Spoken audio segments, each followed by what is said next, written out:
بسم الله الحمد لله والصلاة والسلام على رسول الله وعلى آله وأصحابه ومن والاه أما بعد السلام عليكم ورحمة الله وبركاته.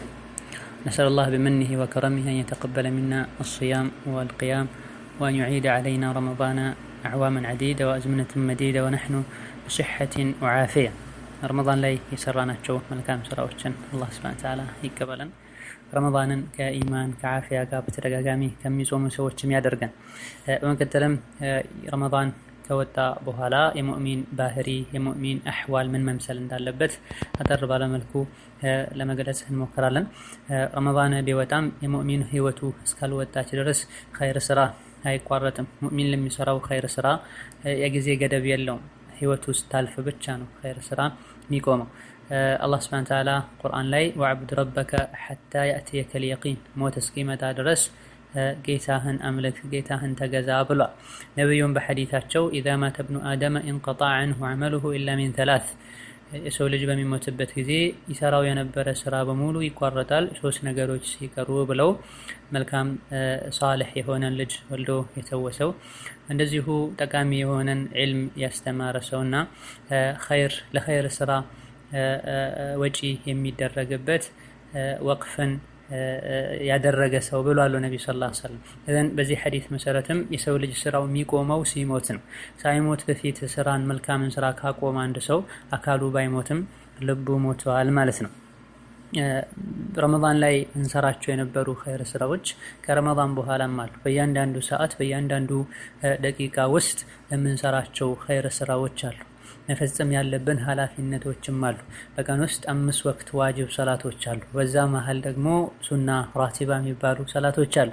ሌሊቱ ላይ ከኢሻ በኋላ ሱብህ አዳን እስኪል ድረስ ባለው ጊዜ ደግሞ ለይል ሰላት የመስገድ በር እድል አለ። በዚህ መሃል ደግሞ እስትግፋር፣ ተውበት፣ ዱዓ የተለያዩ ዒባዳዎች አሉ። አላህ የሱን ደጋግ ባሮችን ደግሞ ወስፋቸውን ሲገልጽ ምን ብሏል? አለዚነ የዝኩሩነ አላህ ቂያመን ወቁዑደን ወዐላ ጁኑቢሂም ኢላ አኺሪል አያት። የሱ ደግ ባሮች ለምን እንደተፈጠሩ የሚያውቁ አላህን የሚያልቁና የተለያዩ አላህ የፈጠራቸው ፍጥረታትን እያዩ የሚያስተነትኑ የሱ ደጋግ ባሮች አላህን ያስታውሳሉ። መቼ ነው አላህ የሚያስታውሱት?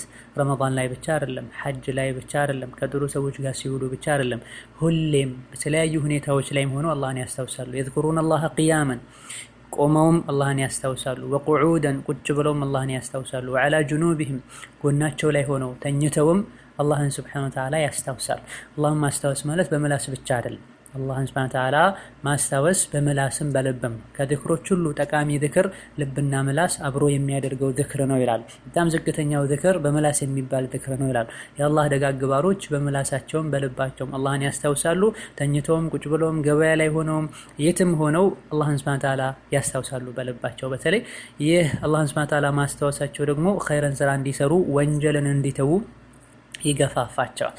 ረመዳን ላይ ስንሰራቸው የነበሩ ኸይር ስራዎች የኸይር ስራ አይነቶች በሙሉ ከረመዳን በኋላም አሉ። ረመዳን ላይ ግዴታ ተደርጎ ረመዳን ጾም ይጾማል እንጂ ጾም ምንጊዜም ያለ ዒባዳ። በተጨማሪ ተራዊህ ይሰገዳል እንጂ ከተራዊህ የበለጠ አጅር የሚያሰጥና ዋጅብ የሆነ ሶላት አይነትም አለ። እነሆ ከሶላት አንፃር በቀን 5 ጊዜ ሶላት አለ። እነዚህ 5 ወቅት ሶላቶችን ያልሰገደ ሰው ሙስሊም ሁሉ አይባል። ቢያንስ 5 ወቅት ሶላትን መስገድ አለበት አንድ ሰው። እንደ ኢማኑ ጥንካሬ ደግሞ በእነዚህ ሶላቶች መሃል ያኒ ከፊትና ከኋላ የሚሰገዱ ራቲባዎች አሉ፣ ቀብልያና ባዕድያዎች አሉ። ሶላት ረመዳን ላይ ብቻ አይደለም ማለት ነው። እንደዚሁ ተራዊህ ተሰብስበን እንደምንሰግደው ሁሉ 5 ወቅት ሶላትን በጀማ መስገድ ግዴታ ነው። እንደዚሁ በሳምንት አንዴ ጁሙዓ ተሰብስቦ መስገድ ዋጅብ ነው ግዴታ። ወንዱ ይሄን ሰግዶ አጅር እንደሚያገኘው ሁሉ ሴት ልጅም አደቡን አሟልታ ሄዳ ከሰገደች አጅሩን ታገኛለች። ቤት መስገዱ የሚበልጥ ሆኖ ሳል ባሏን ቀስቅሳ ልጆቿን ቀስቅሳ ልብሳቸውን አጥባ ለጁሙዓ መሸኘቷ በራሱ የሚያስገኝላት አጅር አለ። ረመዳን ላይ ኸይር ስራ ላይ እንደሚተባበሩት ሁሉ ልጆቻቸው እንዲጾሙ ተራዊህ እንዲሰግዱ እንደሚያደርጉት ከረመዳን በኋላም ያሉ ሰላቶች ላይ ዒባዶች ላይ የገፋፉ እንደሆነ ያንኑ አጅር ያገኙታል።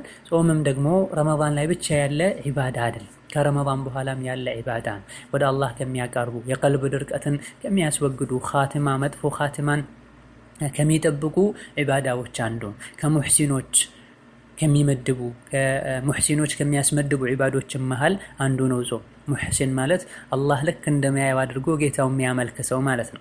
ጾምን የሚጾም ሰው ጥርት ያለ ዒባዳ ከሚሰራ አላህን ከሚፈራ ኢኽላስ ካለው ባሪያ ይመደባል፣ ለአላህ ብሎ የጾመ ሰው ማለት ነው። ይህ የጾም ዒባዳም ረመዳን ላይ ዋጅብ ሆኖ ግዴታ ሆኖ የእስላም ሩክን ተደርጎ ይጾማል እንጂ ከረመዳን በኋላም ይህ የኸይር ስራ እድል እንዳለ ነው። ሰኞና ሐሙስ ይጾማል። በየወሩ በአረብኛ ወር አዳዲስ ወር በገባ ቁጥር ሁሉ 3 ቀን ይጾማል። በተሻለ የበለጠ ደግሞ 13ኛ፣ 14ኛ፣ 15ኛው ቀን የተጾመ እንደሆነ ይህ አመት እንደተጾመ ይቆጠራል ብሏል ነብዩ ሰለላሁ ዐለይሂ ወሰለም። ረመዳን እንደወጣ ደግሞ የሸዋል ጾም አለ። ረመዳንን ጾሞ ከዛም 6 ቀን ከሸዋል ወር የጾመ ሰው አመቱን ሙሉ እንደጾመ ይቆጠራል ብለዋል። ልክ ረመዳን እንደወጣ በዒዱ ማግስት አከታትሎ መጾም ይቻላል። እንደዚሁ ደግሞ እያረፉ መጾም ይቻላል። ከሸዋል ወር መሀል ላይ መጨረሻ ላይ መጾም ይቻላል። አሁን ሸይ መጾሙ ነው እና ይሄም አንድ ከረመዳን በኋላ ያለ የጾም ዒባዳ ነው። ከዛልክ የአሹራ ጾም አለ፣ የዓረፋ ጾም አለ፣ የሙሐረም ወር ጾም አለ። የጾም አይነቶች እንዳሉ ነው። ረመዳን ላይ ብቻ አይደለም የተገደበው። የተፈለገው ከዚህ ሁሉም ረመዳን ላይ ስንሰራቸው የነበሩ ዒባዶች ከረመዳን በኋላም አሉ።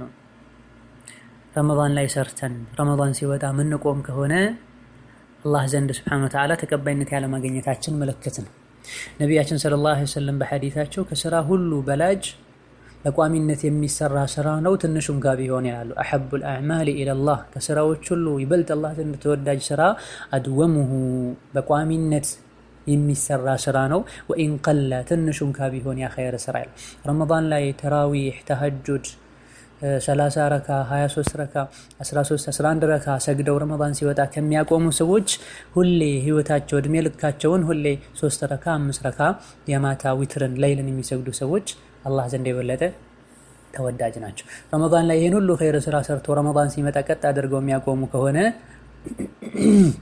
ያመልኩ የነበረው ረመዳን እንጂ ረመዳን እንጂ ጌታቸውን እንዳልሆነ ምልክት ነው። ለዚህ ነው ዑለሞች ላተኩን ሸዕባንየን ወላ ረመዳንየን ወላኪን ኩን ረባንየን ይላሉ። አንተ የሸዕባን ወራት ትሁን፣ የረመዳን ወራት ትሁን፣ የሸዋልም ወራት ትሁን፣ ይልቁንስ የአላህ ሰው ሁን ይላል። የሸዕባንም ሰው አትሁን፣ የረመዳንም ሰው አትሁን፣ የአላህ ሰውን ይላሉ። ረመዳንም ይሁን ሸዋል፣ ሸዕባን ወራቶች ናቸው ጊዜያቸውን ጠብቀው የሚመጡ።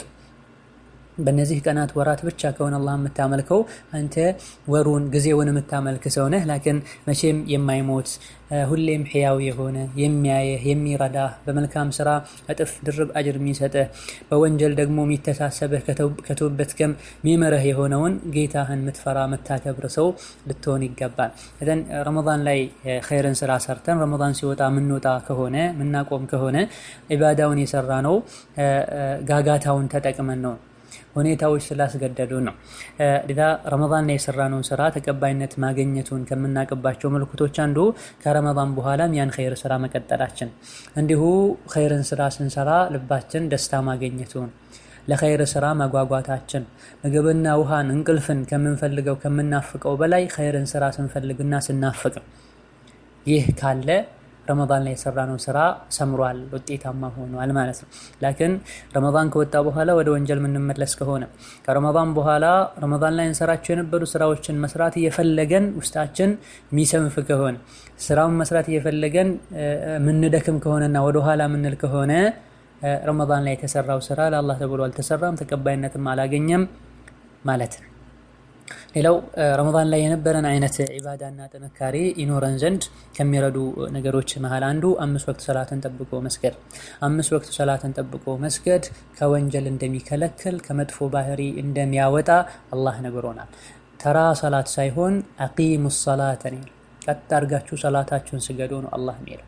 ሓፊዙ ዐለ ሰለዋት ሰላቶቻችሁን በሙሉ ተጠንቀቁ፣ ጠብቃችሁ ስገዱ። በተለይ አስር ሰላትን አላህ ብሏል። ረመዳን ላይ ሱና ሰላትን ስንሰግድ እንደነበረው ሁሉ ከረመዳን በኋላ ሱናውም ተጠናክሮ መቀጠል አለበት። ባይበልጥ ደግሞ ፈርዱ ላይ መጠንከር ይኖርብናል። በተለይ በዘመኑ የተለያዩ ከአላህ የሚያርቁ ከዒባዳ የሚያወጡ ዘመናዊ የቴክኖሎጂ ውጤት የሆኑ ነገሮች የበዙበት ዘመን ላይ ሰዎች ሰላታቸውን ዘንግተዋል። ወንዶች በስራ ሆነው፣ ሴቶች በቤት ውስጥ ስራ ሆነው፣ ተማሪው በትምህርቱ ሆኖ ምንም ያሌላቸው ሰዎች ሁሉ ደግሞ እንዲሁ በተለያዩ ነገሮች ራሳቸውን መሽጉል ያደርጋሉ። ኢንተርኔት ውስጥ ገብተው የተለያየ ነገር እያገላበጡ ዓለም ላይ ያለው ነገር እየቃኙ ጌታቸው ባለውለታቸው አላህ ኑ ስገዱ ብሎ እየጠራቸው በቀላሉ እሺ የማይሉ ሰዎች በዝተውበታል። ሶላት ከመጣ ሁሉም ነገር እርግፍ አድርጋችሁ ትታችሁት ወደ ሶላት ሄዱ ነውና የተባልነው። 5 ወቅት ሶላትን ጠብቀን እንስገድ። 5 ወቅት ሶላትን ጠብቀን መስገዳችን ልባችን እንዲረጥ ወደ አላህ እንዲመለስ ያደርጋል። እንዲሁ በዛ መሀል የሰራናቸው ወንጀሎችም ካሉ ወንጀላችን ይሰረዛል። ሶላታችን በጠነከረን ቁጥር ወደ አላህ የበለጠ እንቀርባለን ነው። ሌላው ቁርአንን አለመለየት ነው። ረመዳን ላይ ሁሉም ሰው ቁርአን ሲቀራ እናያለን። በተደጋጋሚ በሳምንት ውስጥ የሚያከትሙ ሰዎችን እናያለን። ረመዳን ሲወጣ ግን ብዙዎቹ ቁርአን ላይ ይዘናጋሉ፣ ቸላ ይላሉ። ቁርአን ማለት የመንፈሳችን ምግብ ነው። አካላችን ምግብ እንደሚያስፈልገው ሁሉ ልባችንም ሩሃችንም ምግብ ያስፈልገዋል። የልባችን ምግቡ ቁርአን ነው። ስለዚህ ልባችን እንዲጠነክር ከፈለገን ቁርአን በብዛት እንቅራ። እንዲሞት ደግሞ የፈለገ ሰው ልቡ እንዲደክም የፈለገ ሰው ከቁርአን ይርቃል። እዛ ቁርአን አላህ Subhanahu Wa Ta'ala የሰው ልጆች መመሪያ አድርጎ ነው የመጣው። በእያንዳንዱ ሐርፍ 10 ሐሰናት ይገኛልና ይሄንም ታሳቢ በማድረግ እንደዚሁ ዕውቀት ለመጨመርም አላህ ዘንድ Subhanahu Wa Ta'ala ለሙእሚኖች የተዘጋጀውን ኒዕማ ለሙጅሪሞችና ለሚባዮች የተዘጋጀውን ቅጣት ከቁርአን ነው ይሄን ሁሉ የምናገኘውና ከቁርአን የኖረ ሰው ከአላህ ጋር እንደሚነጋገር ነው። ቁርአንን ቀጥታ መቅራት የማይችል ሰው ቁርአኖችን በመስማት ለመቅራት በመሞከር በቁርአን ዙሪያ የተጻፉ ነገሮችን በማንበብ በመስማት ከቁርአን ጋር ልንኖርና ልንቀርብ ይገባናል። እንደዚሁ ከዚሁ ተያይዞ ከቁርአን ቀጥሎ ዚክርንና በዛ ሁሌም አላህን ልናስታውስ ይገባናል። ይሄን ያደረገን እንደሆነ ረመዳን ላይ የነበረን አይነት አህዋል ይኖረናል። ሌላው ዱዓ ማብዛት ነው። ዱዓ የሙእሚኖች መሳሪያ ነው። የመጣውን በላ ያነሳል፣ ሊመጣ የነበረውንም በላ ይመክታል። ቀደርን የሚመልስ ነገር ቢኖር ዱዓ ነው ብሏል። መሆኑም አላህ እስትቃማ እንዲሰጠን ኸይርን ስራ እንዲያግዘን ከወንጀል እንዲያርቀን ዱዓ ልናደርግ ይገባናል። በተለይ ሸርጡን አሟልተን ያደረግነው ዱዓ አይመለስም። ሶስተኛው ጓደኛ መምረጥ ነው፣ ወይም አራተኛው ጓደኛ መምረጥ ነው። ሷሊህ የሆነ ጥሩ የሆነ ጓደኛ ያለው ሰው በየጊዜው ወደ አላህ ቅርበትን ይጨምራል። ይህ ጥሩ ጓደኛው ለኸይር ነገር ያግዘዋል፣ ከመጥፎ ነገር ይከለክለዋል። መጥፎ ጓደኛ ያለው ሰው ደግሞ ወደ መጥፎ ነገር ይወስደዋል። በቀጥታ መጥፎ ነገር ላይም ከባይዘፍቀው ከነበረበት ጥሩ ሁኔታ ወደ ታች ያወርደዋል። ባለንበት ዘመን የሰው ልጆች በተለያየ የመገናኛ አውታሮች ከሰዎች ጋር እየተገናኙ የተለያየ ዓላማ ያለው ሰው የተለያየ ህደፎች ግቦች ካሉት ሰው ጋር ጓደኛ ይሆናሉ ሰዎች። ሱብሃንአላህ ድሮ በአካል ብቻ ነበር ጓደኛ የሚሆነው፣ ዛሬ በልብ ጓደኛ ይሆናል። ስሙን በትክክለኛ እንኳን ስሙን የማያውቁት መልኩን የማያውቁት ማንነቱን የማያውቁትን ሰው ፌስቡክ ላይ አግኝተውት ዋትስአፕ ላይ አግኝተውት ጓደኛ ያደርጉታል። ምናልባትም ካፍር ሁሉ ሊሆን ይችላል የሙስሊም ስም ተጠቅሞ፣ ሙናፊቅ ሁሉ ልትሆን ትችላለች የሙስሊም ስም ተጠቅማ። እዚህ ላይ ይጻጻፋሉ፣ ይገናኛሉ፣ ይዋደዳሉ። ከዛ በኋላ ለአላህ ብዬ ወድሃለሁ ይባላል። ለአላህ ብሎ መውደድ ይሄን ያክል የረከሰ አይደለም። ለአላህ ብሎ መውደድ ትልቅ ዒባዳ ነው። ለአላህ ብሎ መውደድ ማለት የሚወዱትን ሰው ወንጀል ሲሰራ አይቶ ተው ማለት ነው። ጉድለት ካለበትም ኸይር ስራ ላይ እንዲበረታ ማድረግ ነው እንጂ ግሩፕ ውስጥ ያለውን በሙሉ ዘፈን የሚያደምጠውን ሴቷ ሆና ከወንድ ጋር የምትላፋዋንም ሐራም የሚሰራውንም ያሉበትን ግሩፕ ሁሉ ለአላህ ብዬ ወዳችኋለሁ ናፈቃችሁኝ ኢላ አኺር ከስሜት ጋር ስለሄዱ ናፈቃችሁኝ ይባላል። ሐቂቃ ሰው ከሚወደው ሰው ጋር ይቀሰቀሳል ብለዋል ነብዩ ሰለላሁ ዐለይሂ ወሰለም። ውስጡ ላይ የተለያዩ ዘፈኖች የሚለቀቁበት ግሩፕ ነው። የተለያዩ ውስጣቸው ላይ ሽርክ ያለባቸው መንዙማዎች፣ ጭፈራዎች፣ ሙዚቃ መሳሪያ ያለባቸው ነሺዳዎች የሚለቀቁበት ግሩፕ ነው። እነዚህ ሁሉ ጓደኛ ተደርገው ተይዘው ይሄን የሚሰሩትን ወንጀል ሁሉ ታይቶ ዝም የተባለ ቀልብ የሚያደርግ ነገር ሁሉ የለቀቁ ተቀብሎ በሞባይል እያዩ እነዚህ ሰዎችን ሁሉ ጓደኛ ብለን ምናምን ከሆነ እነዚህ ሁሉ አላህ ዘንድ ቂያማ ቀን ይከሱናል። እንደዚሁ ቀልባችንን ያበላሹብናል። ወንጀልን ያየ ሰው በእጁ ያስወግድ፣ ካልቻለ በምላሱ ይናገር፣ ካልቻለ በልቡ ይጥላን ያሉት ነብዩ ሰለላሁ ዐለይሂ ወአሊሂ ወሰለም። ይሄን አውቀን ጓደኛ ልንመርጥ ይገባናል። ከጥሩ ሰው ጋር ልንውል ይገባናል። በመጨረሻም ለአኺራ ዝግጅት ማድረግ ነው። ሁሌ ጭንቃችን አኺራ ምን ይዤ ነው የምቀርበው የሚል ጭንቅ ሊኖረን ይገባል ውስጣችን ላይ። አዱንያ ላይ ቤት ያሌለው ሰው ንብረት ያሌለው ሰው ደሃ ይባላል። ይሄ ቀላል ነው። እንደምንም አዱንያ ህይወትን ማሳለፍ ይችላል። በጣም ትልቁ ደሃ አኺራ ላይ ምንም ሳይዝ የሄደ ሰው ነው። ረመዳን ላይ ብዙ ለአኺራ ዝግጅት ስናደርግ ቆይተናል። ረመዳን ሲወጣ ይህ ዝግጅት መቋረጥ የለበትም እላለሁ። ወላሁ ተዓላ አዕለም። ሰላም አለይኩም ወራህመቱላሂ